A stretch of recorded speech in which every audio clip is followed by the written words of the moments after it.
Together. Om Sahana Vavatu Sahano Bhunaktu Sahaviryam Karavavahe Tejasvina Vadhitamastu Ma Vidvishavahe. Om Shanti Shanti Shantihi.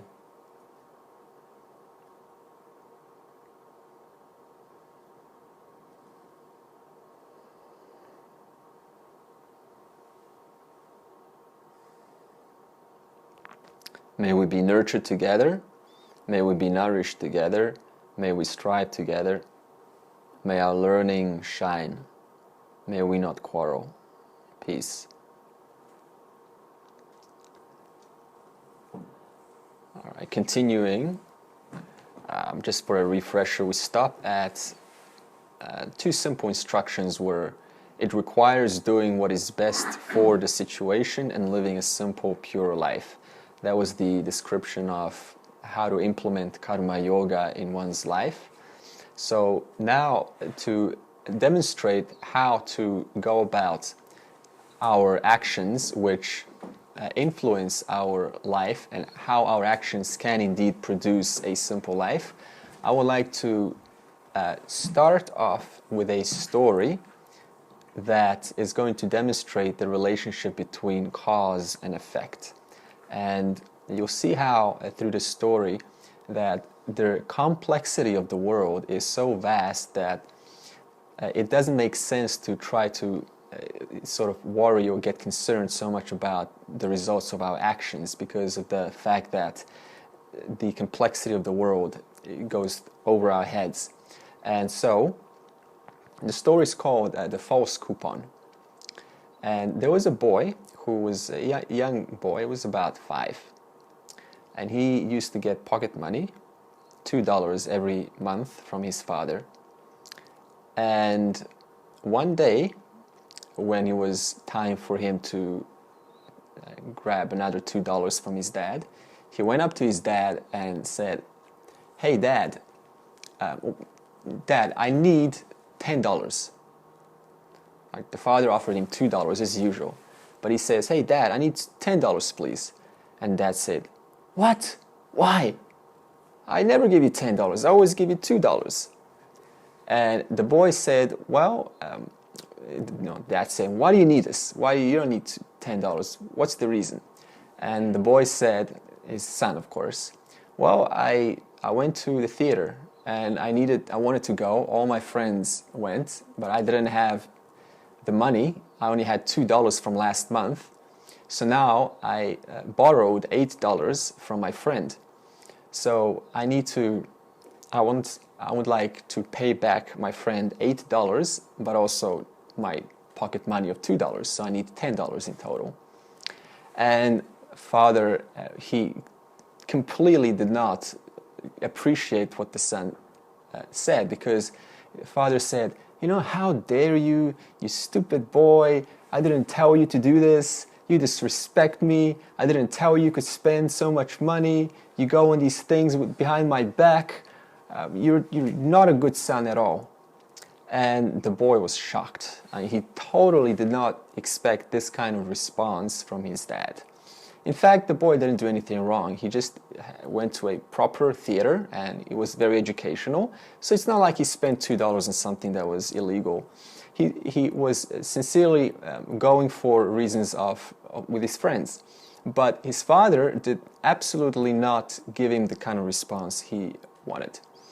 So the father said, "I am not giving you $10. I'm going to give you $2 like any other time.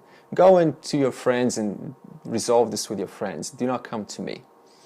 And so the boy was super embarrassed to even confront his father for the next couple of days because of this incident. But he still got $2. But he still needed to pay back his friend another $8. So now the boy went to his friend, another friend, and said, "Hey, look, I really need to borrow $8 because I need to pay back my other friend $8. And his friend said, "Sorry, I cannot help you because it's just too much money." But I'll tell you what, I've got a plan. I've got a coupon. It's a $1 coupon.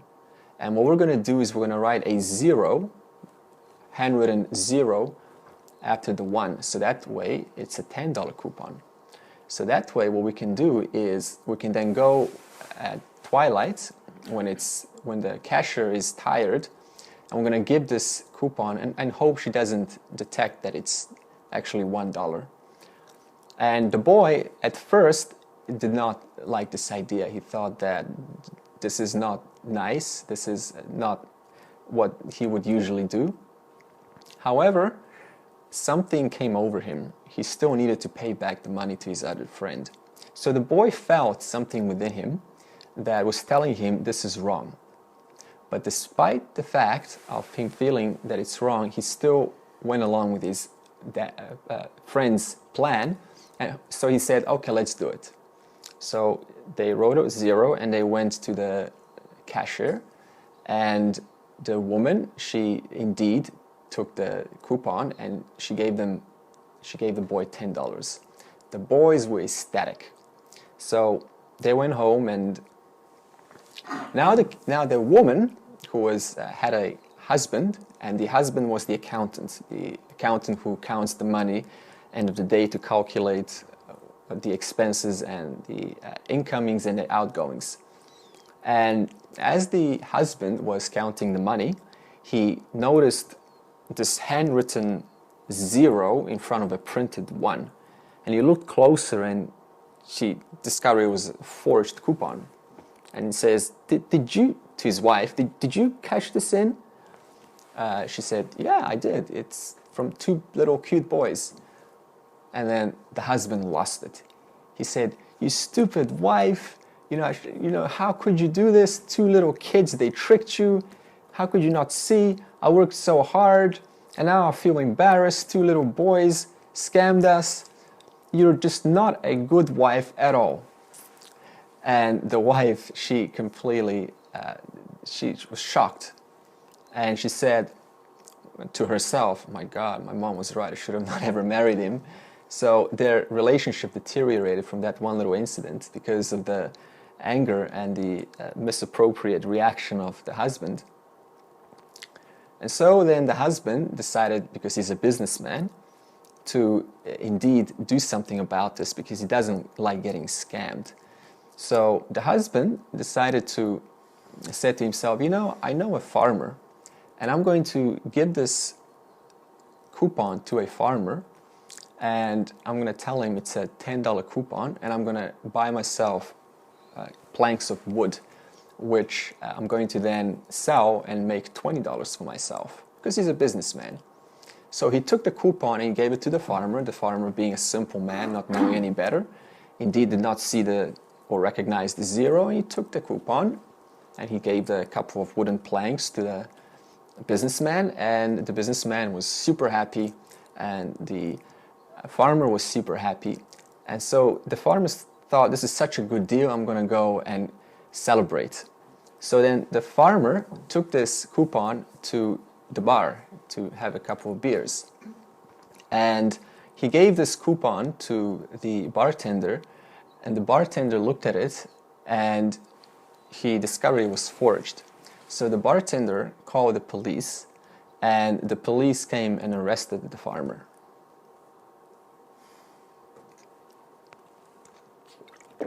So now the question is, who's responsible? The son, the father, the wife, the businessman, the farmer, the bartender? Who's responsible? The son. Well, nobody and everybody. Because at every point in the middle of that thread, that story, one of them had the choice to do what's right. But due to their circumstances, dharma, which is where we're going to get to, that dharma caused them to do something that they knew was not right. So now think about how this story relates to your own life and where you are today. How many causes would have happened to be here where you are, that are completely out of your control, that you do not have any vision or any kind of connection due to the complexity of how many things have led you to be exactly where you are today. So now this cause and effect relationship ties in closely with karma yoga. For that reason, I want to spend this session explaining how these causes, which nobody is exempt from, cause us to create a life that we have today. Since this is a karma yoga session, it is wise to invest it indeed as to how to manage life. And to manage life properly, we need a context or an understanding how every action that is caused, which you perform, has an inevitable reaction. And that reaction then causes your life to be where you are today. So it's very easy to say, you got to be responsible. But to have a context, the depth of what that means, we want to talk about that. So knowing that the karma, that is where your life is today, is a result of these series of causes and effects, I want to firstly address what is the causal body, because what you have to know about the unseen results of your actions, that is, anything that you have done, whether it's dharmic or adharmic, is stored in the causal body in a form of adrishtapalam. Adrishtapalam means unseen results. So that means that if you do something nice, let's say you hug somebody and they're not having a good day, and then you walk away, and then what happens is it seems like nothing really happened, it was just a hug. But then 2 weeks later, you're having not so much of a good day, and then they meet you, and then they remember your demeanor from last time. So they go up to you and they hug you, or they just give you a smile, or give you and you end up having a joyous moment. So that's what we mean by this cause and effect. Sometimes it's immediate, called drishta, that's immediate cause or immediate effect. And then the other is adrishtapalam, that means unseen fruits. That's a delayed basis of the results. And that means that anything that happens in our life is a result of an ongoing adrishtapalam, one after the other. So now we have to investigate what is adrishtapalam, and where is it actually, where do these causes go? Like where are they? Let's locate them if we can. And we'll start with the causal body. I want to talk about the causal body to give us some context, what this is, how does it play a role in our life. So we'll start with a few attributes of by asking a question. What causes, for example, one person to be one shape or one mentality or one predisposition over another person? So what causes Martin to be different from, let's say, Michael? So we have two people, and yet why are they different? What causes those differences? Now those differences are a series of the collection of causes and effects. So we want to dig deeper into that, what that means. But before we do, we want to first ask, how do we validate the presence of the causal body? Because it's very easy just to say there's a causal body, but you need to prove it. Otherwise, it just remains a belief. And in Vedanta, we always show you through your own experience. And one way to show is that you're actually the proof yourself. Your experience is the proof. For example, if you go to bed and there is in sleep nothing. Now, in that moment of nothing, you cannot even obviously identify who is there, whether there is a person or not. But what happens when you wake up? Do you wake up as somebody else? Definitely not. You simply continue as the person that you left up from yesterday. That means whatever actions or causes and effects were present yesterday, as soon as you wake up, even though there was a seemingly gap in between called deep sleep, that waking up causes the individual to continue right where they left off. So obviously that means that there is something underlining, even that remains yesterday in the waking state, still remains in deep sleep, and still remains there in the next day. If it wasn't present all the time, then what would happen is you would wake up and not even have any storyline from what happened yesterday. Or even worse, you could wake up as somebody else. You could have somebody else's karma, somebody else's, like a criminal, and you start stealing stuff suddenly. It's like, what's going on here? But it doesn't happen, does it? You wake up exactly with your own tendencies, with your own vasanas. So obviously that means that there is this underlining Anandamaya Kosha, which pervades both the waking state, pervades the deep sleep state, and also the dream sleep, the dream. Which is why when you dream, by the way, did you ever notice that if your dreams are clear, that's really helpful. When you're dreaming, a situation you would respond to no differently than in the waking state. Did you find that? Like when somebody confronts you in a dream, or you would usually say the same things. I don't know how clear your dreams are, but if your dreams are clear enough. Now the question is, why do we have, or at least the same storyline in our dream as in the waking state, right? You don't go, my God, there's always something familiar in your dream, isn't that so? There are familiar characters, there's a familiar storyline, there's some familiarity in your dream, something that involves your life in the waking state.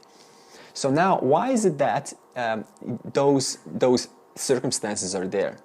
Well, we know for two reasons. First of all, because the subtle body, your mind's still in the dream. But the question is, why is it that you respond in the same way in the dream as you respond in this waking state? Because of the causal body. The causal body, which are those tendencies, how do I respond? Or how am I as a person in a particular situation? You see the difference? So that means the subtle body is that which carries your, which causes your experience of the dream.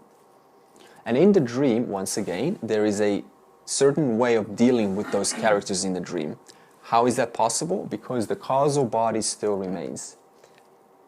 Now, when the person goes into deep sleep, the body is absent, which is why you cannot say there is something in deep sleep. There is nobody to own the experience. There is nobody to discriminate whether this is a deep sleep or the waking state or the dream state, and there is no feeler of emotions. There is no one to feel anything.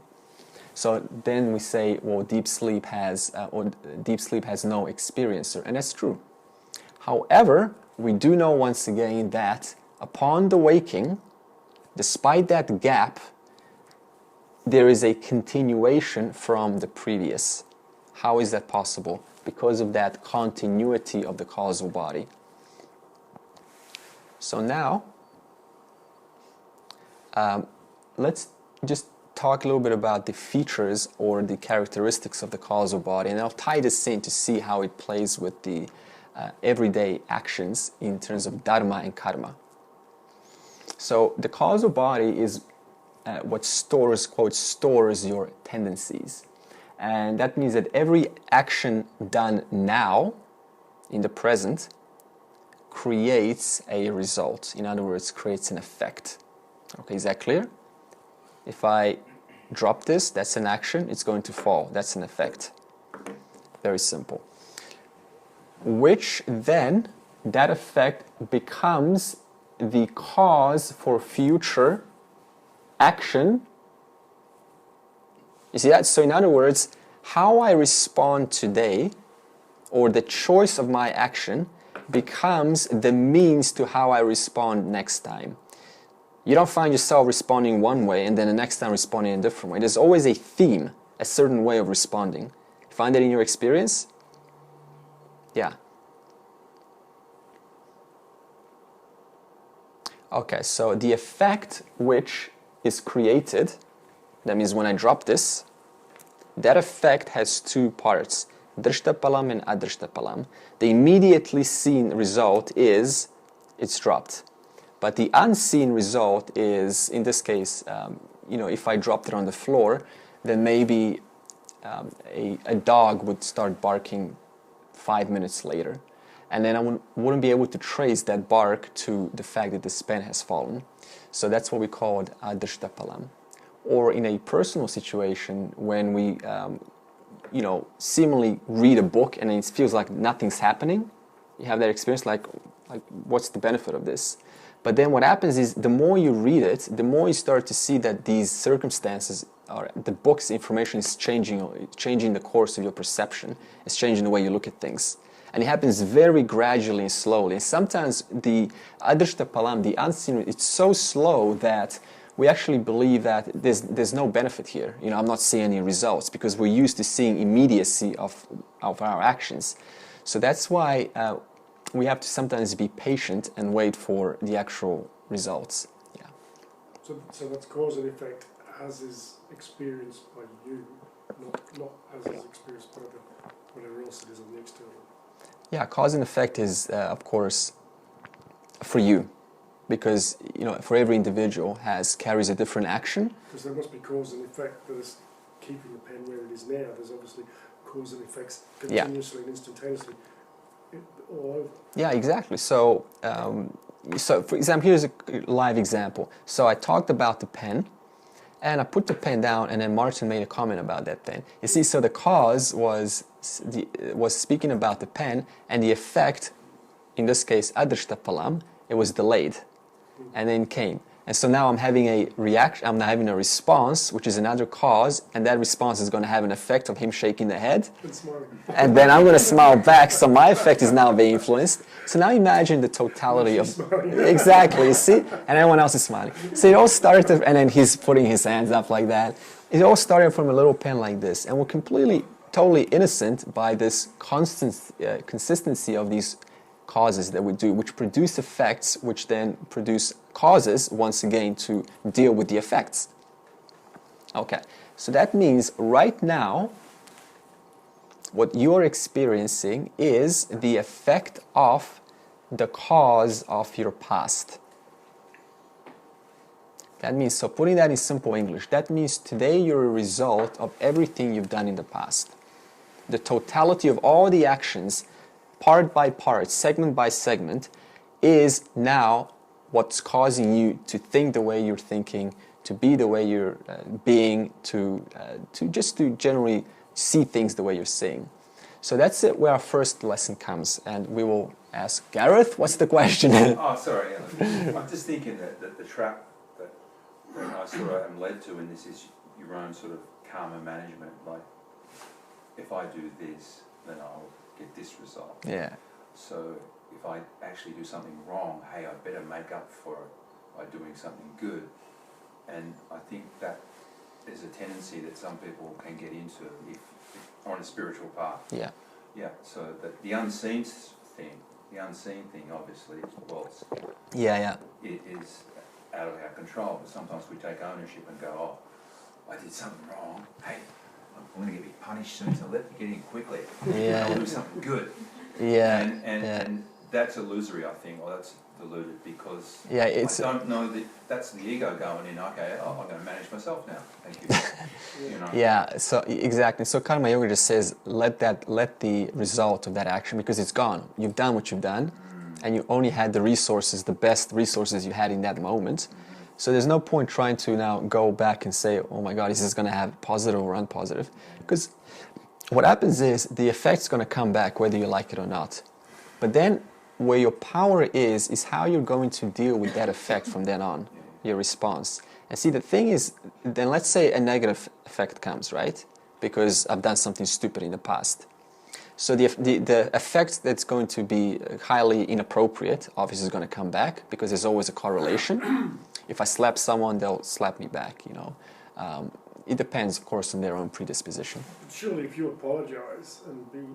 see, that's where your response control, your power is. So back to what Gareth is saying, you are taking an action to try and change the karmic. Yeah, and that's a very good example. So let's say someone slaps me, then I have two choices: slap them back, or or just accept. You know.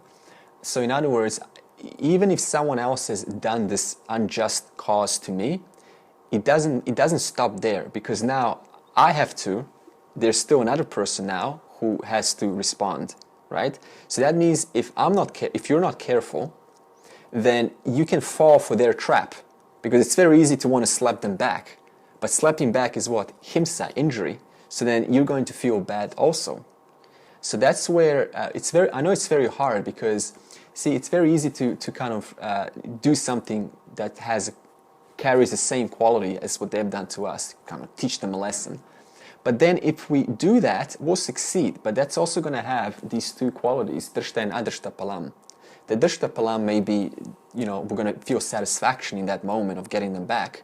But the adrishta palam is because the inherent program, which we'll get to, dharma, is inherent in every brain at the time of birth, that is non-injury. And how do we know this? Because if I ask you, do you want to get hurt? You'll say no. Do you want to hurt another? There's an inherent understanding you don't want to hurt another. This is common to all human beings, and we don't need to learn it.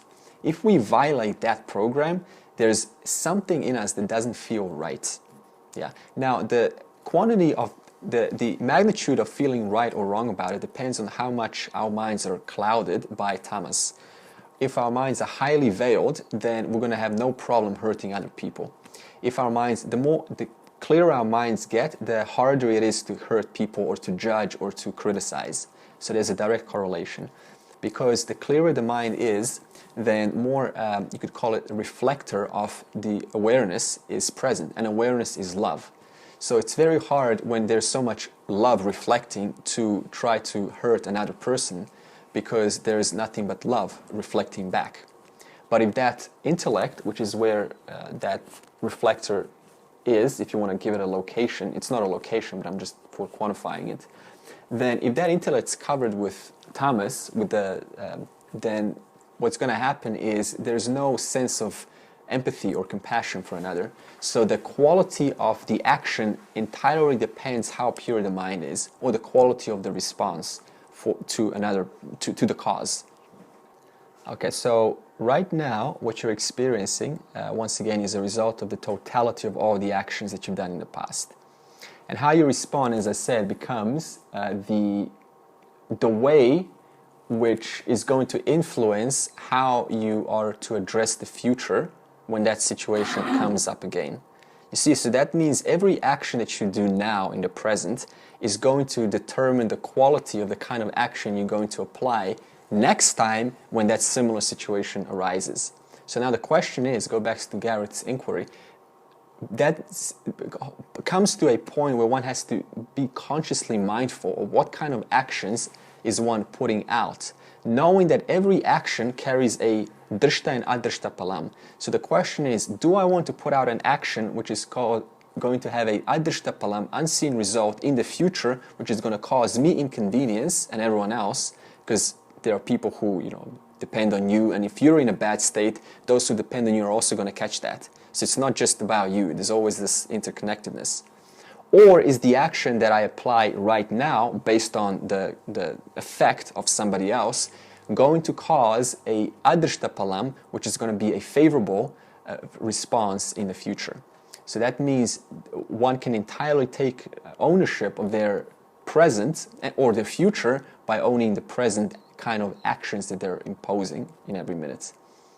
Yeah, so that's where the sense of mindfulness comes, and constant inquiry. How is this action causing or what kind of reaction is this action causing right now? Yeah.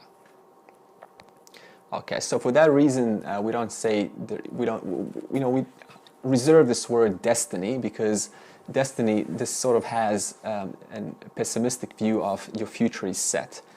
But now, as we've experienced the story, but also heard the teaching, we see how every moment you apply actually changes the course of your destiny. In other words, changes the course of your future, because depending on the kind of response I apply today, that changes the destiny, which of my future.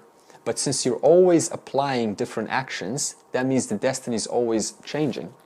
Destiny set would only apply if a person was like an animal and they could not use their intellect to discriminate or to vary their one action over another or one response over another. But since a human being has an intellect and we can always think, that means that our action is producing a different kind of effect in the future, hence changing the destiny.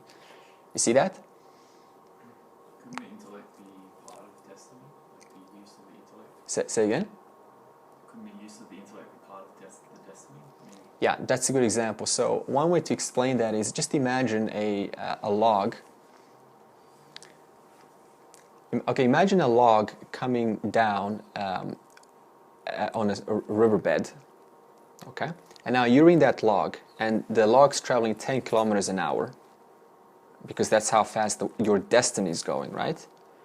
Now, let's say you put a motor in there, and that motor causes the boat to go 2 kilometers the other way.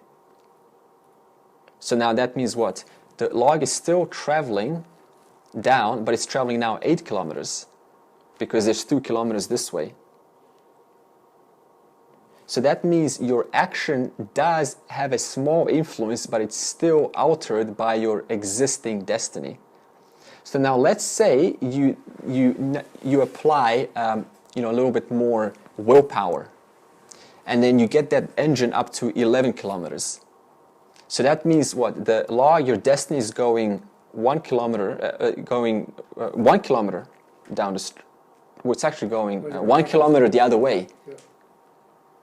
You see that? Okay, I'll give you, yeah. So that means your action is still influenced by your existing destiny, but amongst with your existing destiny, the action is already changing the quality of your, quote, destiny. Now, the causal body, we're going to change the tone a little bit. The causal body is what stores your tendencies, that is, the way you do things, samskaras, or vasanas. Okay? So now, here's what we want to establish. That your job is to stop trying to exhaust samskaras. Yeah, because you'll never win. Now why? By understanding that as old get exhausted, which you can definitely succeed at, because you're always applying action, new samskaras get built simultaneously. So that means for every one that I exhaust, I create a new one. Because you're alive, you're always doing things. And the way you're addressing things also now causes you to look, it's kind of like opening up a can of worms. The more you look deeper, the more you find to address. So it never really ends. So the amount must be a lot down, though. a lot more down. Yeah. To a certain level that it doesn't cause you to have too many disturbances, too much diffusion and too much cloudiness. So because karma yoga is really about offloading this whole I want to do and I want to gain, because every time you think like that I want to gain, then a new the vasanas, the tendency gets stronger, and every time the tendency gets stronger, it covers the intellect even farther. See? Okay, so now by understanding that you need to stop exhausting vasanas, we need to ask why. How does this logic apply? So we stop exhausting vasanas by understanding first that the three bodies, the causal, subtle, and the gross, are vikaraha. Remember, vikaraha means modification. So anything that changes is a vikara. Okay? It's an important word because I'll use it on and on again. And these tendencies come from, what's the causal body? A vikaraha. Because we just said you're always creating new tendencies, right? You cannot ever exhaust them. So that means the causal body is another modification. It's constantly modifying itself. And the causal body is out of your hands. Why? Relate back to the story. How many circumstances happened for each one of those characters to choose exactly what they were doing? I mean, could you complain and could you blame the farmer being in jail? Could you blame him? I mean, it looks like the farmer looks like a bad guy, right? He's the one who goes in jail. But look at all those circumstances. Now, the question: why is the farmer in jail if the farmer didn't do anything wrong? He wasn't even aware of it. Yeah, but remember, in the Ishwara's world, nothing happens by accident. So now you can start to connect. Has the farmer, perhaps, is this adrishta palam for the farmer? Because every one of those, including the angry husband, also now they've created adrishta palam, unseen results, and they're going to be a farmer one day or the next. They're going to be innocent. They're going to forget about all of the bad stuff they've done in the past. And suddenly, they just innocently deal with it with somebody else, and something causes them to go into trouble. And they go, what did I do? So that's the whole point of understanding this Adrishta Palam, is that there's a delay and we cannot connect the dots. So the point is, one of the most irrational things to do is to judge another person, because we just do not know all of the circumstances which has caused them to be exactly where they are. And we cannot trace it due to the complexity of Ishvara, which is why it says that the samskaras come from Ishvara, the laws of Ishvara, which is out of your hands. Just like the farmer was out of their hands, out of his or her hands, to not have that situation happen. They were just innocently dealing with another person. Now, what you need to know is, because we now need to come back to the vision, right? So we don't get stuck in the causal body. So wherever there is Ishvara, Ishvara is modification, vikara. Okay, wherever there is Ishvara, you can also say that Ishvara is, as we said in the last session, all knowledge and all power. In other words, all intelligence and everything that you see, that's Ishvara. So now, wherever there is Ishvara, there is Sat Chit. So now let's make the connection. Some causal body, in the causal body are samskaras, your tendencies. Agree? Okay? Now, causal body is a vikara, a modification. Because it's always, you're creating new effects, doing new causes. Now, the modification is of Ishvara. Because there is only Ishvara here. And the truth of Ishvara is Sat Chit.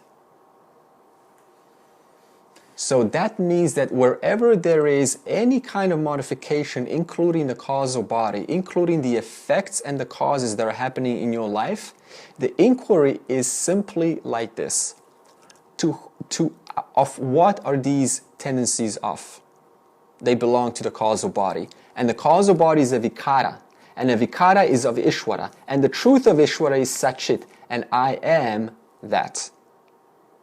So that means changing your focus from the causes and effects to the unchanging Sat Chit.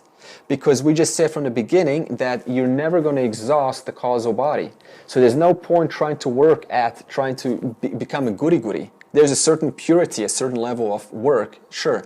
But there comes a point where if the person can just continues purifying and they don't get this logic, then you're just going to keep purifying the causal body, but new tendencies are going to get created. So there's a certain point we need to understand that the causal body, just like your subtle and your gross body, is just another vikara, not a modification. And a modification, anything that changes, is of what? Ishvara. Ishvara is all knowledge and all power. And the truth of Ishvara is self-existence awareness, you. So now that means we need to change our focus from the consistency of the happenings in our life to that which is unchanging.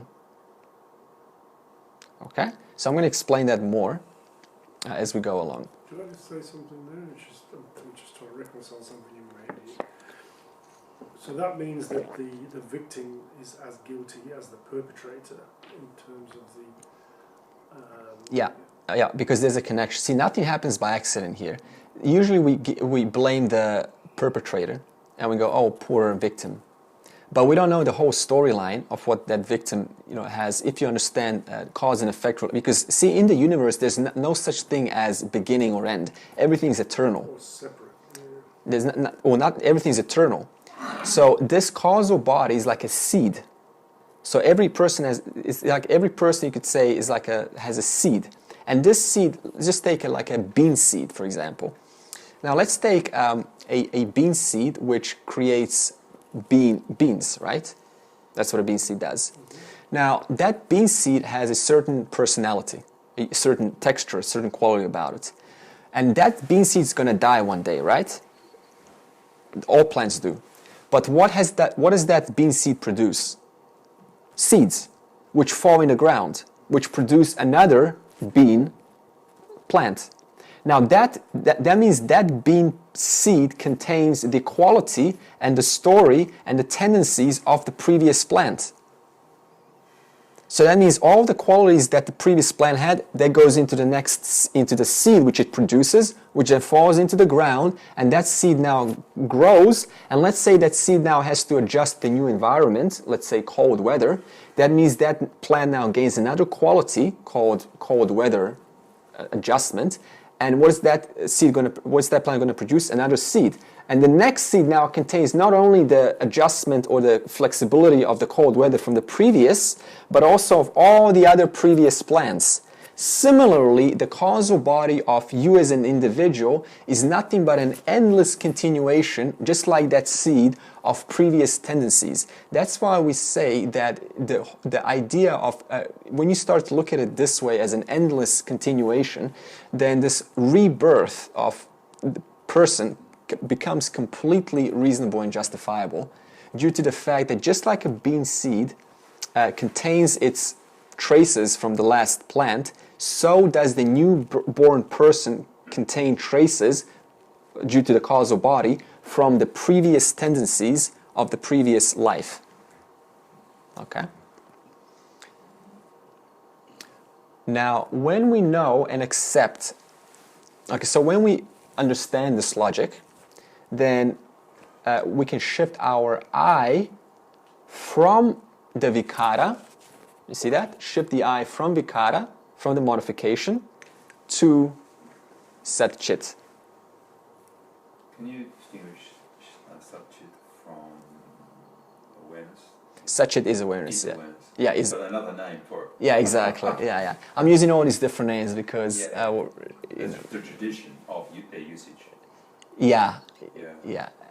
So Sat Chit Ananda. Yeah, it's existence conscious, Sat, existence, Chit, conscious, awareness, Ananda, limitless. Yeah, so Sat Chit Ananda is an inscription of Brahman. Right. Yeah. Brahman, I was going to say. Yeah. So I'll use these words interchangeably. Yeah. So is Sat Chit just an abbreviation for Sat Chit Ananda? Sat Chit Ananda, yeah. Sat Chit Ananda, yeah. Sat Chit Ananda. Okay. So the conclusion is, this has got nothing to do with exhausting the samskaras, only understanding that your nature is the unchanging. See that distinction there?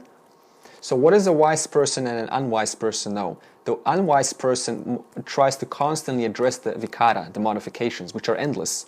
The wise person knows that these vikaras are never ending, since there's no such thing as ending in the universe, and they just simply shift their awareness to the unchanging, to the I, Sat Chit. Okay. So now I would like to continue a few more qualities about the causal body. Where is the causal body located? You cannot find a causal body because the fact is, wherever there is see, these three bodies are once again just individual sections to help us comprehend, but you cannot give them layers because that's back into Advaita. So we have to sort of divide it. So that means that wherever there is causal body, that's exactly where your gross and subtle body is simultaneously. For example, let's say that I show you a seed of a mango tree, right? And you open that seed. Are you going to find a mango tree in there? How come? Because it certainly contains the mango tree, but where's the mango tree? So that means causal body is like the seed. It's potential. So that means causal body, that means what? Potential to manifest adrishtapalam. Potential to manifest unseen causes. That means the causal body is not made of the 5 elements, because you cannot have potential being called 5 elements. Once the potential is manifest, only then does it become an expression of the 5 elements. Before it's manifest, it only remains in potential. So that means, okay, why do we call it potential? Because it's neither manifest nor unmanifest. It's only potential for either. You see that difference? So,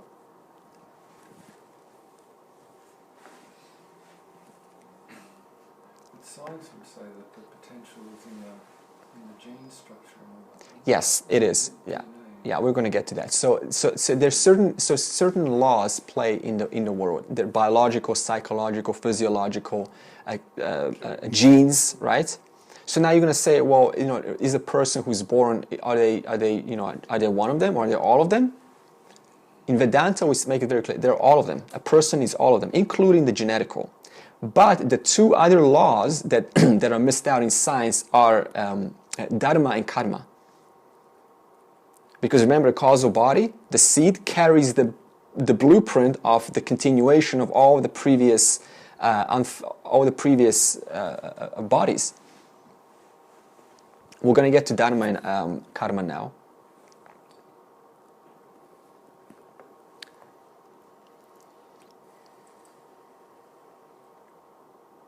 Okay, so I'm going to ask a question: how to integrate this causal body and and consciousness? How to bring it together in a practical form? And that is to contemplate just through this teaching, just to contemplate the teachings of your three bodies: the gross, the subtle, and the causal, are within Ishvara. We established that Ishvara, the bodies within the three bodies are in Ishvara. And the truth of Ishvara is what? Yeah, consciousness. Yeah, the self. Consciousness. So wherever there is Ishvara, wherever there is wool, wherever there is jumper, that's exactly where there is wool. In other words, the jumper is pervaded by the wool. In other words, wherever there is ocean, right? Wherever there is a person, that means a wave. Ocean, that means Ishvara. What reality do they both enjoy? They both enjoy the reality of water, H2O.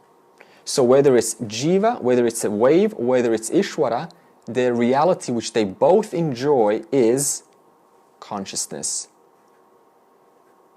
Okay, so that's why we always turn your attention back into that consciousness, because it's very easy to get stuck with this whole, the details, our causal body and all that. The only reason we're telling you about this is so you can get to know yourself, how your actions and reactions are causing you to be the person that you are. But once that's done, then we need to come back to the simple understanding that your three bodies, including which are vikaras, changes, are of Ishvara, and the truth of Ishvara is Sat Chitananda, or Brahman, which you are not separate from, which means identifying or moving the I from the three bodies, not denying, I don't mean that, but just through understanding that despite these three bodies being present, despite the wave still being present, yes, it is a wave, but what does the wave enjoy? The reality of water, which Ishvara also enjoys. So that means you're moving your focus from the vikara, from the modification of the wave, of the substance of the wave, which is what? Water, H2O, which Ishvara also enjoys. The unchanging reality, yeah. Okay, so now let's put this in I'm going to continue the inquiry into how to use this in a practical form. So, when your eye is placed on Sat Chit, in consciousness, then the three bodies are understood as modifications. We agree with that. Just like the knowledge of a wave, we haven't done the pot clay, so I'm going to skip that. Just like a wave knows that despite it being looking like a wave, taking on the form, being limited to the wave, its truth is what? Yeah, consciousness. See, so that's why when somebody asks, okay, if Ananda is limitless, why do I feel limited? All right, that's a fair question. If consciousness is unlimited, then why do I feel limited? See, the question is coming from a lack of understanding. The proper understanding is there is endless vikaras in Ishvara. There's endless waves in the ocean. And every wave, yes, it is a little wave. And it remains limited as long as it holds its focus on the wave. When it changes its focus and says, yes, I do look like a wave, I act like a wave, I'm limited to the wave's attributes, the wave's functions, But despite that, the reality that I and the entire creation, Ishvara, enjoy are what? The water, Satchitananda, which I am not separate from. Can you say that the wave is separate from the ocean? No. Where's the separation? There's nothing separating. It's part of the ocean. Can you say the wave is separate from the water, from the H2O? No. In fact, wherever there is wave, that's exactly where there's H2O. Wherever there is ocean, Ishvara, that's exactly where there's H2O. That's what we mean by non-dual reality. That means your understanding is going from, oh, I'm limited. Yes, we agree in a sense of the obvious, but when your understanding changes, then despite it seeming like a limitation, your understanding is, hey, this is a beautiful creation, and in eternal, beginningless Ishvara, there is endless vikaras, and I am just one of them as a person. So enjoying the form rather than feeling constrained by the limitation. Yeah, you're enjoying the fact that you and Ishvara enjoy the same reality, which is Satchitananda. So it's just a matter of changing your focus. It's got nothing to do with trying to attain some state, because what do we just say? Wherever there is water, and a state is just what? It's another part of the Ishvara. And they're both what? What's the essence of someone who's having a totally boring state and someone who's having a totally ecstatic state? What's the essence of both of them? Water.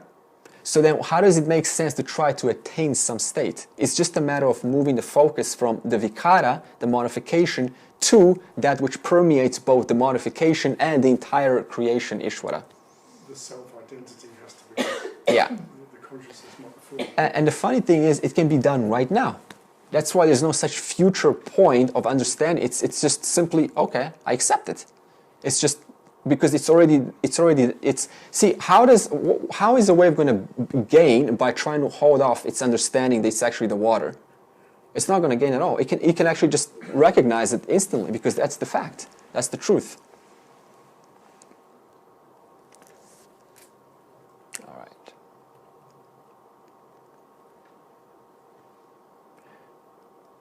So in Vedanta, would that be a valid affirmation to be able to say, I'm whole and complete. I am not the body, I am not this body, I am the spirit.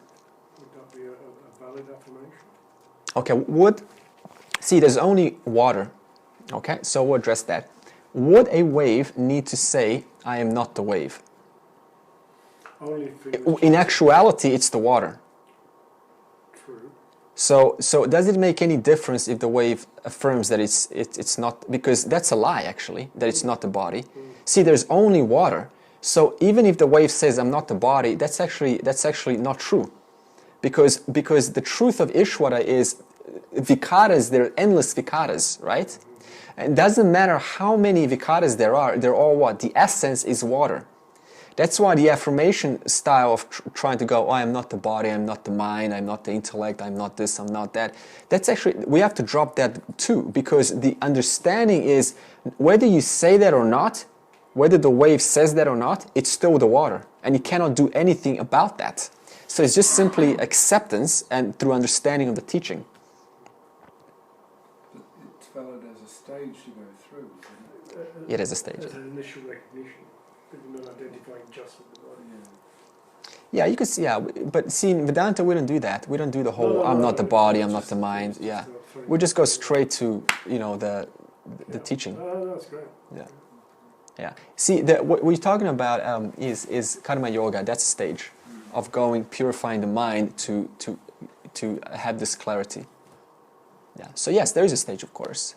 Just like a kid has a certain stage of walking and then running and then puberty and then confidence and then so on. So everything's a stage. Yeah. I put the train wheels on. Yeah, exactly. So there's and look at a simple, beautiful flower like this. When this flower grows, imagine the flower bud is closed, right? And you go, oh my God, I love this flower. I want to open it up. What's going to happen if you force it to open? You ruin it because its natural course hasn't arrive to the fact that it's ready to open. So you need to be patient, and that's what we call by stage. So if we try to force this, then it's just like trying to force the flower, and then you ruin the whole.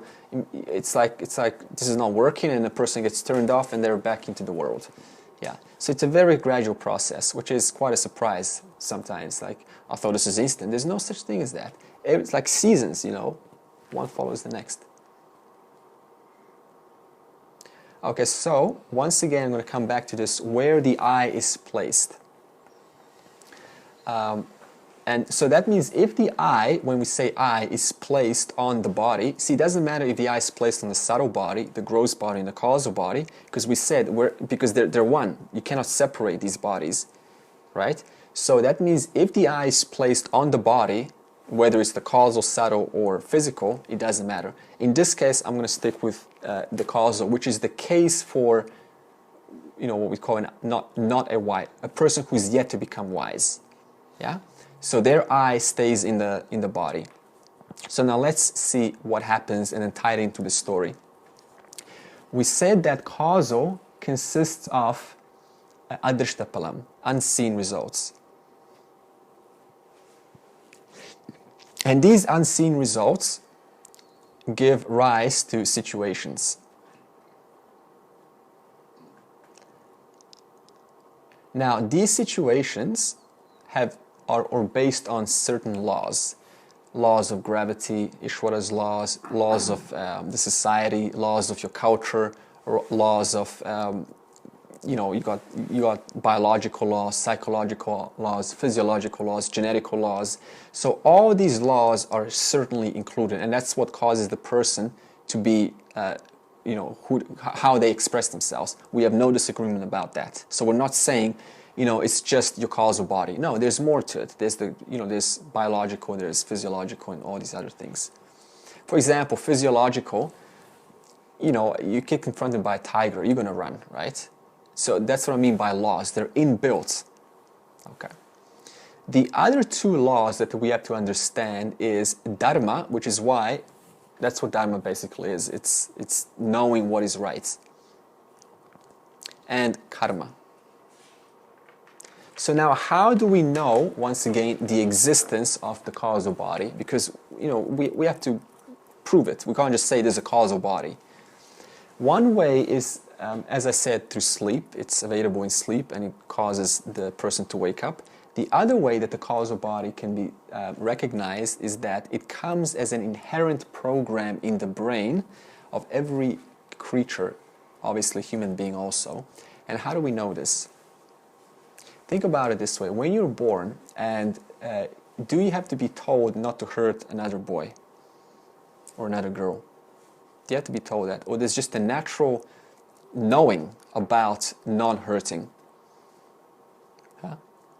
Yeah, we just know it's not nice to. I don't want to be hurt, which is why if somebody, as a boy, someone takes away the toy away from me, I cry. Why? Because I don't want to be hurt. I don't want to be cheated. But in this case, I got cheated, so I cry. Nobody told me that. Nobody said, if somebody takes your stuff, then cry. We just know automatically. That's what we mean by dharma being an inbuilt program at the time of creation in every jiva. Now, some will call this conscious, but it's actually just a simple observable law, because nobody's exempt from this. Nobody likes to get hurt, and nobody likes to hurt another person.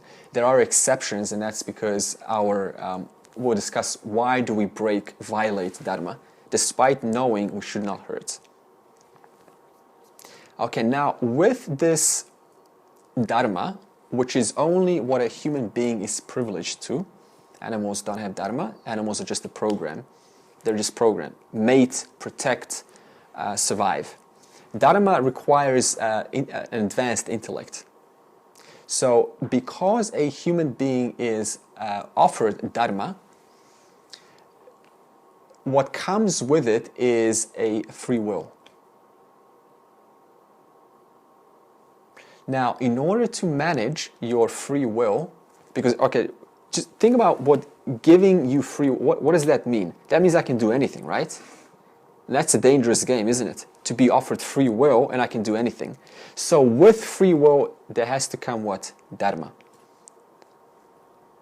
Because if there is no dharma with free will, then I'm going to use my free will to just totally engage in, the most destructive behavior. So that means where there is free will, there is dharma. And this free will thus is guided by this inherent program, which is inbuilt. And it also at the same time gives us the chance, this free will, to either obey this dharma or disobey it, which is why we can have boys, or bullies in school. They know inherently that they shouldn't bully, but they cannot help themselves, so they still bully. That's how free will is able to override what is inherent in the programming of the individual. Yeah. So now let's talk about why is it, what happens when we follow dharma. Two things. First of all is drishtapalam. In other words, immediate effect. You do something nice for another, and they really appreciate that, and you feel good. That's drishtapalam. And the second one is adrishtapalam, which is, of course, impossible to connect because it's going to happen at some time in the future, and you cannot attribute just like the farmer cannot attribute his reasons why is he in jail. Like, he was a good farmer, I don't deserve this. So you cannot attribute the adrishtapalam to some other circumstance that has happened in the past. Yeah. Just like a plant, to compare it, a new plant, bean plant, let's say the bean plant, it cannot trace why does it keep getting, why is it the way it is? Well, the answer is because there were so many other causes that carry the blueprint of the previous versions of the bean plant. So that means the current bean plant is simply a result of all of the blueprints that are stored in a causal body, or that bean seed of the previous births. You see? So that's why the human being is simply a result of all of their previous causes. Okay, so now we have a simple law here, or a rule, as to how to use dharma. And that is, the more effort, the better the results. So that's simple, right? So that means the more effort is put into applying dharma in life, that is not hurting, not injuring, being of service to others, not just yourself, the more effort is put into that, the better and the faster the results for adrishtapalam, or the greater the future results are. So that means, I said right from the beginning, if you want to influence your future in an appropriate way, then you got to be mindful about the current actions that are performed in the moment. So that means the more pleasant and giving and selfless the actions are in the moment, it may not seem like you're getting much, right? Because everyone else is kind of like partying, but you're here serving everyone, and you want to be in the party, right? But you're being a goody-goody. So you go, I'm just going to join them. See, that's why the second path of holding off is so hard, because we don't see the immediacy of the benefits. But the point is, let's say those who are having a good time, they get hangover, so their results are not so wise. But the one who served, they may not get much benefit. But what's going to happen is they're going to go home, and something's going to happen in some future point in time where, people are just like giving to him. They're like, or her, like, why is everyone just being giving to me? And it will be impossible to trace that result from others back onto the series of these selfless activities done in the past. Yeah. Those biblical parallels where you get things like God, Ishvara, helps those that helps themselves. It's a sort of paradoxical way of looking at it in that sense. Mm-hmm. Yeah. So the more effort, the more the results. Yeah. So that's where the power comes, is by understanding the Dharma is always playing out and it's always producing a unseen result. And that unseen result can be modified by being mindful in our actions in the now. Yeah. Now the second result of these situations that happen in our life, which is always happening, is because of karma. And karma is just simply adrishtapalam. In other words, what happened, just like this person here, you know, it's very fun to push the monolith over, but it takes some time to come back. And so that we call that karma. In other words, let's say a farmer pushed, you know, somebody else, and then a couple of years, lifetimes later, that final monolith falls over in a form of being imprisoned, and then like, what happened? Yeah. So karma yoga's application is simply understanding that anything that I receive in life is prasad, prasadaha. It's a gift of Ishvara. Because it's helping you. Let it happen. If rather sooner than later, right? And when it does happen, thank Ishvara. Thank you for giving me this. I honor you because there is only Ishvara. You've just allowed me to, quote, exhaust this so that I can move on with my journey. If it doesn't happen now, then I have to, you know, bear the possibility of this arriving at some other time in the future. So be glad whatever happens in life, whether it's positive or negative, however we perceive that. Yeah, I think the last time I heard this explained was that when that happened, the person who thanks them, then in a way they're not reacting. So they choose not to react, and therefore that's the end of the chain of action and reaction. Perfect. But, I'm not so sure, because what you've been saying is they continue anyhow. Yeah, okay, so you see, you always got two actions, action and you can always react or not react. If you don't react, then that's also going to produce another, that's a cause, that's going to create... reacting, as you were saying, could be seen as another action. Exactly, and it will be. That's why Krishna very clearly says to Arjuna, it's better to act and then not act. Because even if you don't act, whether you like it, you're still creating an effect. It's kind of like silent treatment, you know, like when the person decides not to talk to the other, they think, well, I'm just going to cut the cord here. But then the silent treatment only causes more problems. And now the other starts to think, you know, all these terrible things about the other. And now the other starts to be perceived in an even worse way than before. So that means there is no way out but to act. It depends on the quality of your responses. You see? You can't do the knowing... good or bad. You can't be attached to the response, calling it good or bad. Otherwise, that's going to give you that what you're talking about. Yeah.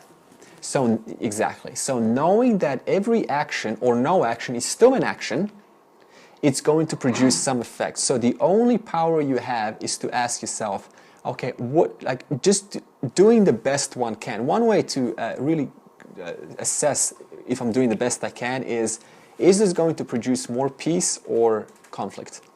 Is this going to add peace or take away peace from the situation?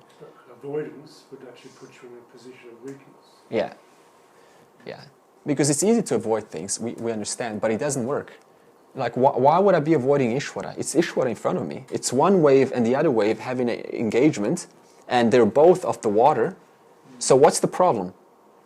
How do you solve this? By putting the attention that the other is actually water and I am not separate from that. That's how you solve the relationship issues. By understanding whatever's occurring is actually just the vikara, and that's eternal, that's never going to end. But what you need to change your focus is see them in the light that you are. See the water instead of the endless, situation, because these situations are never going to end. Yeah. So you're changing your focus and seeing the other as the non-changing. Yeah. So I have to really modify that model I had of exhausting the karma by, when it comes back, saying thank you and not doing anything. That is still an action. That's still an action. Just saying thank you is an action, yeah. Yeah. Now you've influenced them. them. We're just changing the nature of the cause and effect. That's right, that's right. Perfect.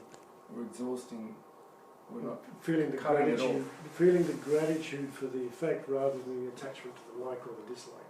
Yes, remember it's a prasadaha. Prasadaha means a gift of Ishvara. So no matter what happens, thank Ishvara, thank you for offering me this, because now it not only gives me an opportunity to have a positive response this time, which is only going to create positive effects in my future, creating a better future, But because see, that's how great Ishvara is. If Ishvara gives you nothing, then the future stays the same. So it's better to be confronted with situations constantly so that you can apply the right action in the now, the right causes, which are going to have appropriate effects in the future, which is only going to make it, the future much smoother, much better. Yeah. You see it happen to people. Could I also say that can we ask Ishvara that not to bring all those things when you're feeling quite tired or down or anything, because then you're going to react badly. So can you wait until I'm nice and bright and and then I'll be able to say this is a good time for me to Ishvara waits for no one. Yeah, exactly. Ishvara waits for no one. Yeah, and even if you're tired, it's another modification.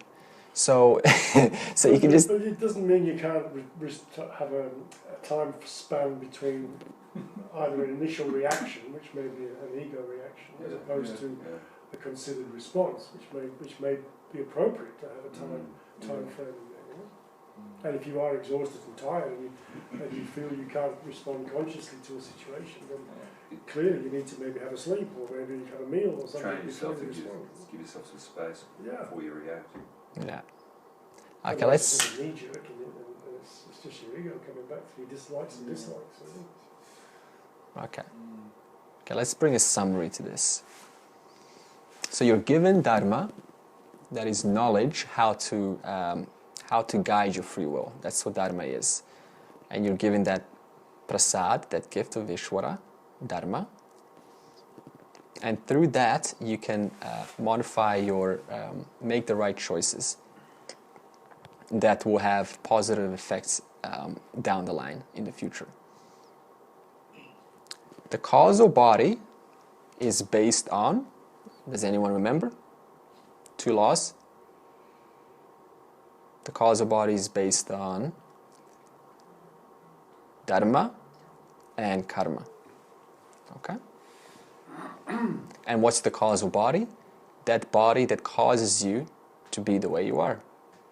That means if you address and you understand this dharma and karma, which we just did the teaching, and since that's what makes the causal body, and the causal body is what makes you as a person, then you know how to manage your life. By managing your choices, which are always influencing the future, always influencing the effects. So in terms of consciously trying to change your karma, it's really observing your tendencies. It's karma yoga, basically. The whole thing is karma yoga. That's what we're talking about. We're just digging deeper into a little technical aspect of karma yoga. Yeah, that's all it is. Okay, now the practical way of putting this into practice is what happens to you in life is the feedback of the kind of choices you're making right now. So that means that your life, just if you take your life and go, how is my life right now? The answer to that is simple. My life right now is a result of all of the choices I make every single day. So if one is happy with their life, that's obviously because they've taken the effort to make choices, which I know is hard, by the way. It's much harder to, let's say, be selflessly serving others in the party than just enjoying yourself. But that one is who gains the benefit. So yes, it is hard, we all agree, but know that every action offers you drishta and adrishta palam. And adrishta palam is not always immediate, but be mindful, is this action producing a positive adrishta palam, which is going to serve me and the environment and everyone else in the future. Yeah. How do you ensure that the actions you do, that the good actions you think you're doing are actually good and not for the ego? Yeah, simple. You ask yourself, this is your refuge. You say, would this action, if I was in the receiving end, would I appreciate this action being done upon me or to me? So let's say that I don't know how to communicate with someone else, and I'm like wondering, should I say this in this tone? If I was on that side, would I appreciate them saying that in the same manner to me? Would I feel open, or would I contract? Would I feel hurt, or would I feel threatened, or would I feel like this is a friendly conversation? So do unto others as you would have done unto you. Yeah, yeah. Remember, dharma is inbuilt in every brain. So how the question is, how do we apply actions which are in the line of helpful? And the simple answer, once again, is, there's no direct answer. You've got to use your common sense. But if there's no other way, just ask, is this bringing peace to a situation, or is this creating conflict? And thirdly, would I appreciate this kind of act being done onto me? Are you trying to cultivate pleasantness or misery? Yeah. Okay, does that answer help? We discussed 3 ways. A little bit. I'm just sort of thinking like that you could get deluded in your thinking that what you were doing was... That's possible. Sort of like a martyr. Yeah, that's possible. See, there's no simple answer to this. I mean, that's why I say common sense. Use your refuge of, would I appreciate this done onto me? That delusion though would be... But what if it's not personal? What if it's for society? Well, that's what I'm saying. It's for the common. That's what I'm saying. That cultivating pleasantness is more global. It can either be local or it can be global. It's just creating that pleasantness of being that is part of the consciousness of what you're actually trying to achieve. By what you say, what you do, how you do it, all those different things. Now, getting lost in, as you were saying, getting lost in that sort of delusion of thinking you're doing something is for the goodness of... I'm a programmer. I like to make nice programs, thinking like, whenever I'm making it, I hope someone will appreciate how simple and working well this program is. Yeah. But I don't know if they're going to actually use it. Okay, I'll give you an example. Okay, let's say a surgeon, right? We talked about himsa and ahimsa, injury and non-injury.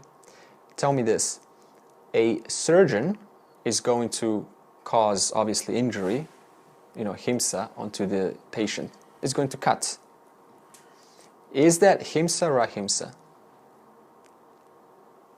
Because that's injury to another person. But that's injury with a view to repair. That's right. The intention. That's the answer. What is your intention behind this? Is my intention of love and peace and to bring us together, or is my intention to inflict pain, to hurt, to lower them, for me to feel pride, bigger intention? You can't miss if your intention is there. So if your intention is wrong, well, hey, you'll find out later on. But it's the same, if yeah. If there's a glitch in your program and it was causing suffering to someone, and they rang you up and said, hey, this program doesn't work, it's annoying me, you'd fix it.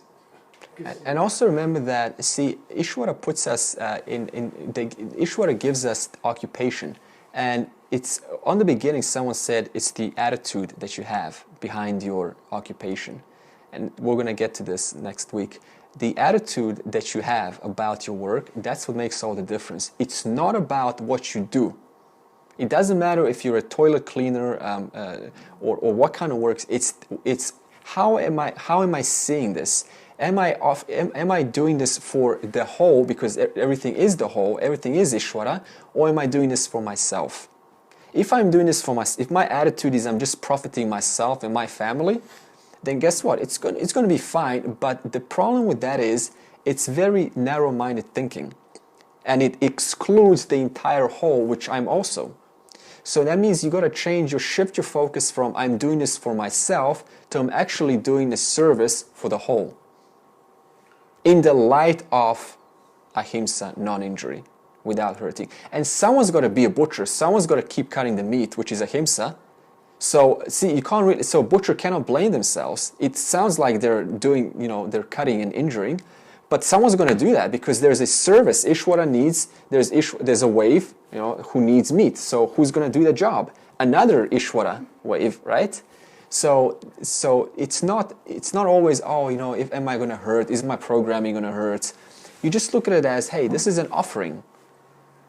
Because if I don't do it, someone else is going to do it.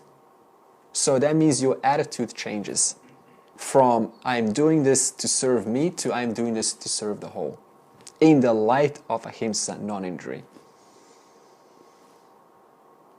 Okay, now you're given the option, we'll close soon, we're given the option to exhaust or to accumulate karma depending on the type of responses that we apply. Exhaust or accumulate? That's another question. Is this going to produce a series of chain events which is going to get me involved in an unpleasant way, or is this going to is this going to sort of create an effect which is going to be pleasant? Because you cannot entirely get rid of effects. In that statement there, you're assuming karma is negative. No. Aren't you? No, karma is not. It's neutral. You're creating karma. That's what I was thinking. So if you were trying to, well, the aim is usually to exhaust the karma. That's take away the bad things and just leave the good. No, it could be good or bad. As I was saying before, You're exhausting. Yeah, sure. cause and effects go forever. We just want to make them pleasant effects. And That's right. So we're exhausting those which don't serve us, and therefore what remains is those that do serve us. There's a tendency to assume when you talk about karma that they're negative things. Oh, really? No. Well, that's what I get from that exhaust and accumulate. He's asking, is there an assumption? Okay, no, I get you. So you can say that actually from the point of view that it doesn't serve the whole. Let's say my tendency is to bully others. Now, for that we can apply the word exhaustion, for sure. Yeah. Because, but then it's going to get replaced by what? Obviously something that is more compassionate or empathetic. So yes, exhaustion has that aspect of looking at something that isn't helping me or other people. That you want to exhaust how? By changing the quality of your responses. Yes. Okay. But equally, if you were doing something along the lines of, if you were feeling very insecure and you're always giving presents to people all the time because of your feelings of insecurity and wanting to get the gratitude instantly back as an instant gratification, that would be what would seemingly be a positive karma, but actually is feeding a tendency. And so you can exhaust that as well. And that's just what it says here. How to do this? How do you, quote, exhaust? By doing your duty versus doing your duty based on your likes and dislikes. And what is your duty? How do you know what your duty is? What is most appropriate in the moment? Very simple. What is the most appropriate action right now? That's my duty. Versus what way would I approach this so that I profit? That's what you call like and dislike. When we perform with a like and dislike, how I'm going to profit, then what happens is we accumulate more karma, which we have to then deal with in the future. When we act in a form of dharma, what is right, versus how can I profit, then we end up, quote, exhausting. Okay, I'm going to finish this. And now, you're given the opportunity, as a human being, to shift your I, which is the vikara, changing, to the unchanging. This is the prerogative of a human being, that you can change your focus from the changing to the unchanging. Let the karmas go, right? Because they're going to keep coming and going. So it's not just a matter of getting stuck in karma management, constantly trying to manage. That's going to go on. You need to eventually leave that to Ishvara, because Ishvara is endless. Try to control the ocean, impossible. Because there's so many variables happening between one and the other. We told the story at the beginning. How many variables are actually occurring that just makes it impossible to control your life completely. Yeah. So that means eventually you need to start changing your focus from the changing to the unchanging. And life is not about giving up desires just because, it's not giving up desires. Why? Because, as we said, every cause and effect produces a desire to deal with it. And as long as you're alive, your desires are going to keep going. So that means it's not about changing or eliminating desires, only modifying the focus to which the quality of your desires. You see, before as a little boy, my quality of desires was toys. Then it was girls. Then it was computer programming. then it was business. And then, it shifts into, not knowing yourself, who you are. What's common? Desire. Yeah, even giving up a desire is a desire. And even moksha itself, and even self-knowledge, then there is a desire to what? To share it. So it's not about eliminating desire, it's just about changing your focus. Since you're always acting, since you're always desireful, change to what am I putting my desire to. That's all it's got to do. Okay, now finally, we're given the opportunity to get out of this eternal cycle of birth, this manifest and unmanifest, because Ishvara is eternal. And only a human being is given an opportunity to get out of this constant cycle of birth and death, which is due to the identification with the causal body. And how do we do that? By shifting the I from the Vikara to Sat Chit. That's the only way out. That's the only way out of this constant birth and rebirth. That sums up every Upanishads if you read. Yeah. Okay, so next week we'll discuss further about desire, okay, and karma yoga, putting this into practice.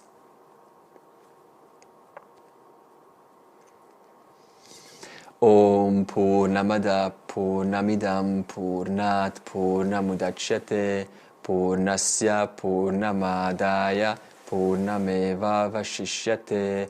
Om Shanti Shanti Shantihi. I have a question. Yeah.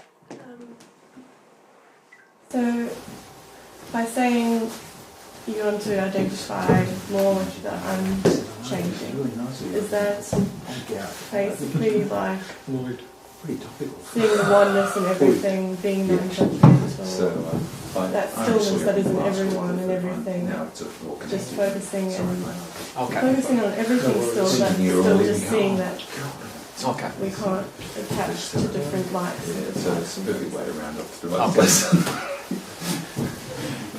Okay, let's go back to the wave ocean metaphor. Wave ocean H2O. Focusing on anything is vikara. How's that? Because whatever you focus on is in itself changing. So whether you focus on oneness or non-changing or changing, that's still what? Known to you. See, so if I focus on the non-changing, even that is what? I'm trying to what? Focus on something. And to whom is that focus known? To you. Okay, so... I think the word focus is a little... No, it's perfect. No, it's perfect. I find identifying with it makes it more the connection, more real in that sense. Identifying with the changing or identifying with the unchanging is where the connection actually comes in. Whereas focusing means like you just get the attention on it. Okay, let me put it this way. Whatever movement, Kelsey, is noticed, whatever movement occurs, it is what? It's Ishvara with vikaras, its modifications. But what is both the Ishvara and those vikaras of, including you? H2O. So it doesn't matter what you're focusing on. It's just an understanding.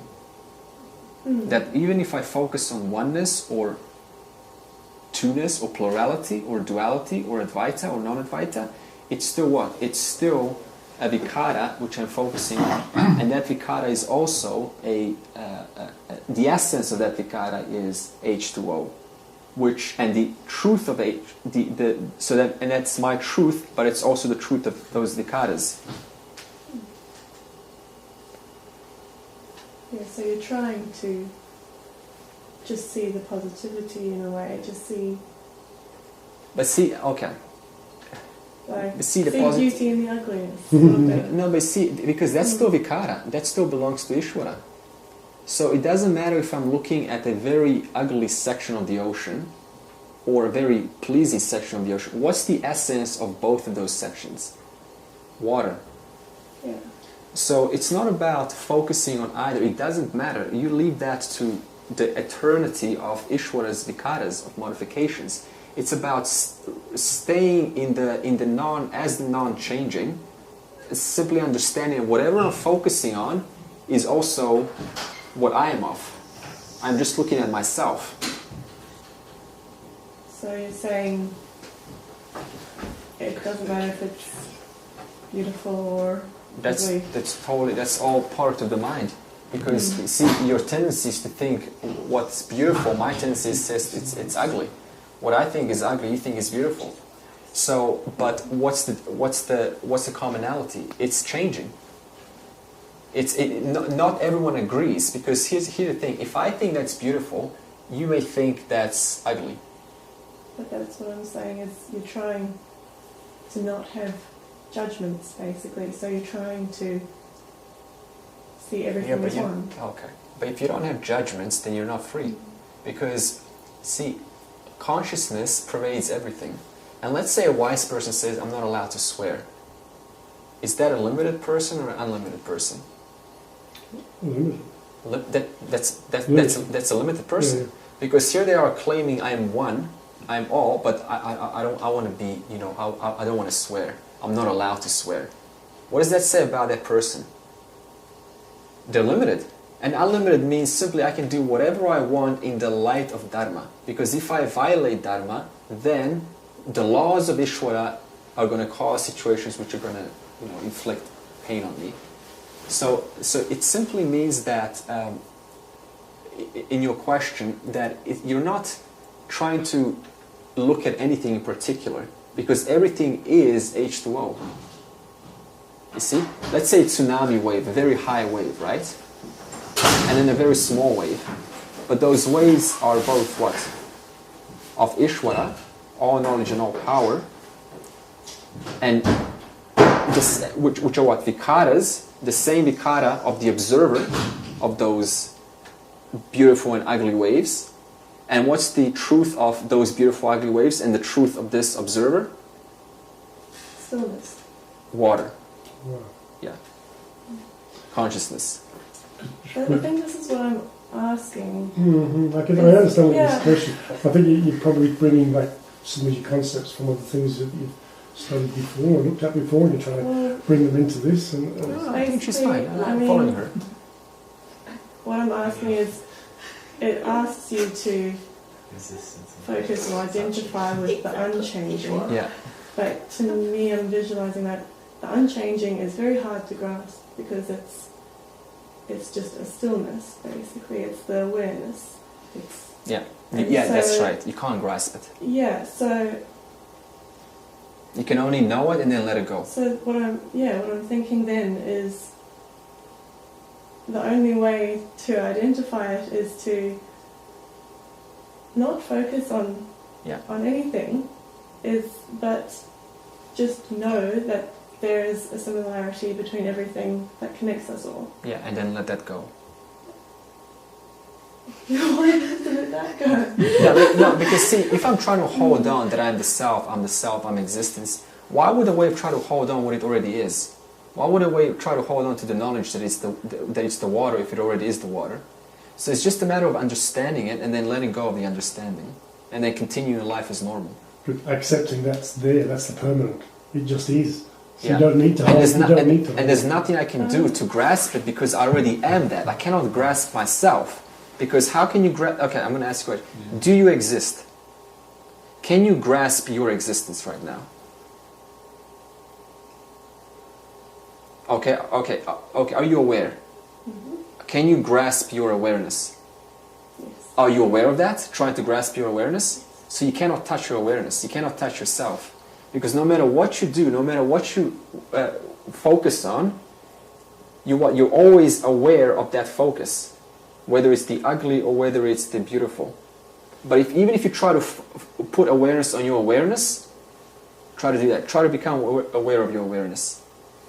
Okay? Did you do that? How is that possible? Because you were aware of that.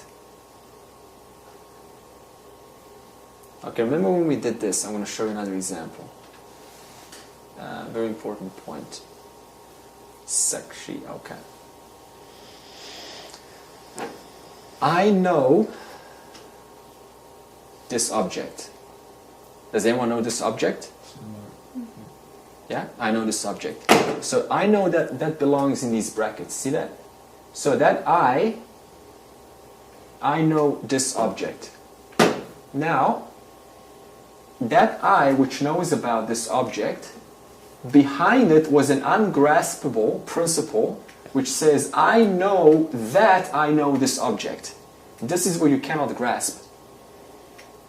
You can't grasp this because you can say, oh, there is me who knows about this. But there's something behind that which knows of me saying there is me who knows about this. Okay, so in other words, I'm going to ask you again. Are you aware of yourself? Okay, how do you know that? Because there was that. I know that I am aware of myself. And you cannot grasp this I know that. You can only understand that it's always present, and that is what we say H2O, which pervades both Ishvara and the one who's trying to figure it out.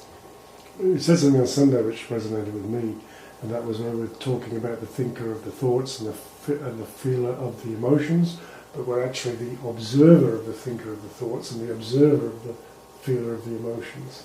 So it's one step back. Yeah. Again. Okay, also I see you're very close. I see the point of where your mind is. Put it into another way, what Ramana said. Ramana used to say the I. The I is the I behind the I.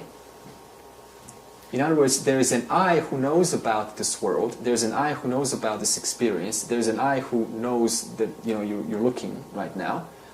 But there is an I before that I who's aware of this I, who knows that you're looking at this I.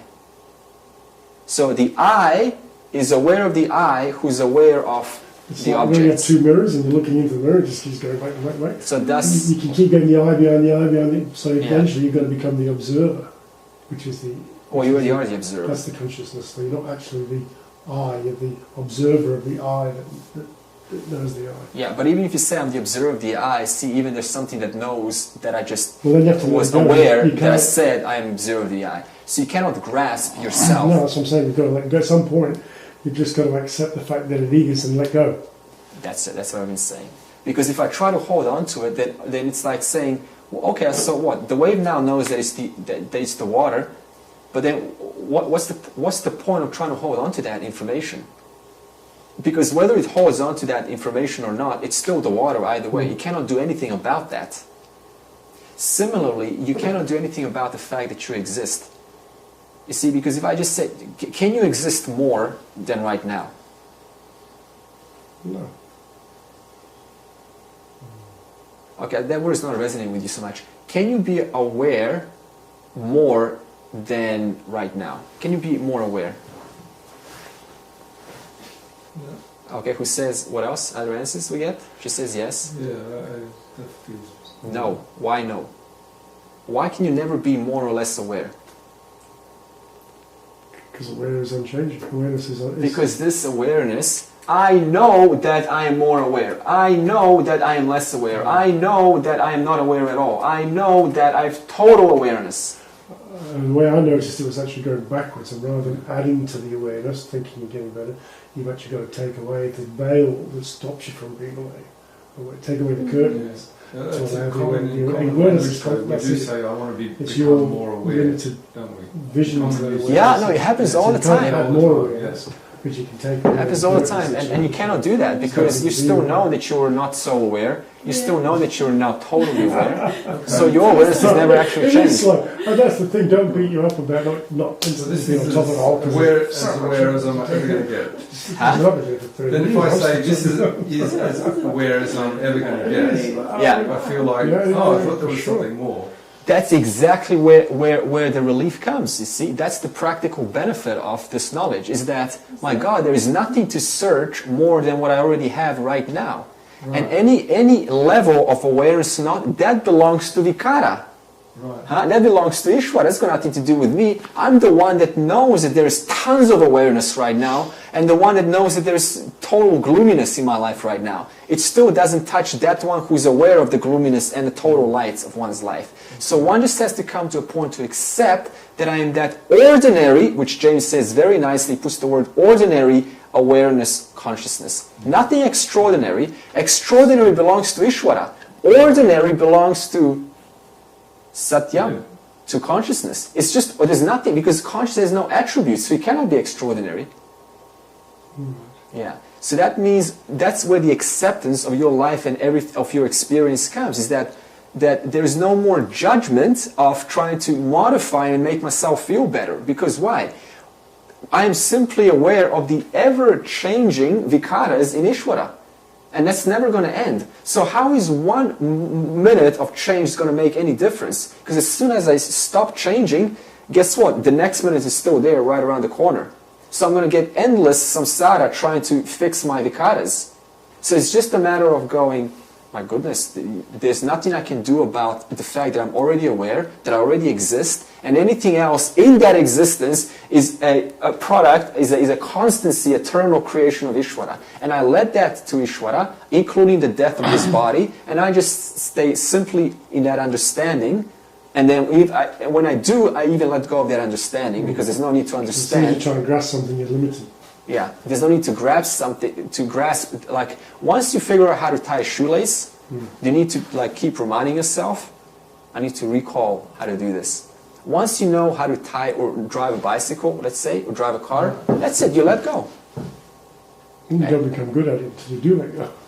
Yeah, you let go. For example, see, at the beginning, I know how it is. You drive a car, right, and there's a lot of effort, there's a lot of, like, you know what you're doing, right?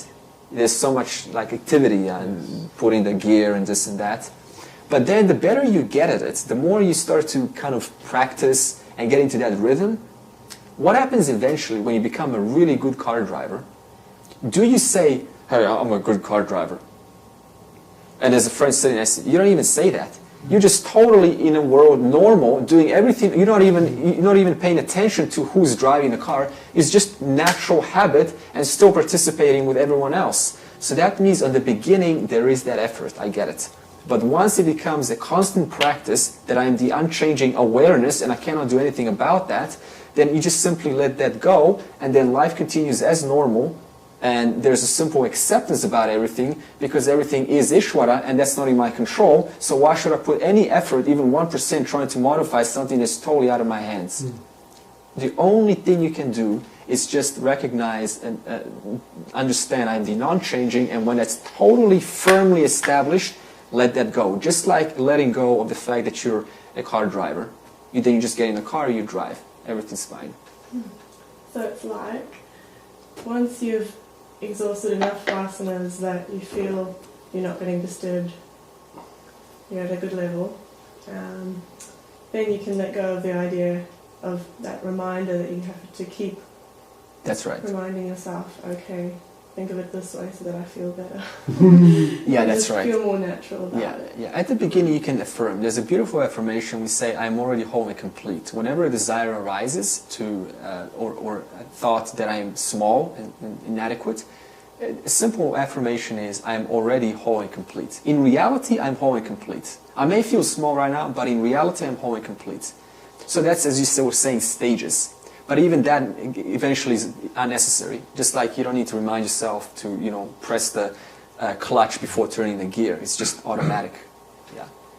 You see, the thing is, if we spend as much time as building a business in this world, putting that time into this discrimination, there will be, we will have, this knowledge will be normal.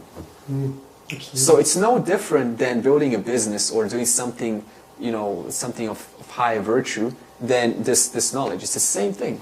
It's the amount of time, effort, and energy you put into it. Yeah, which is the good news, actually. So yeah, it is, that's right. Yeah.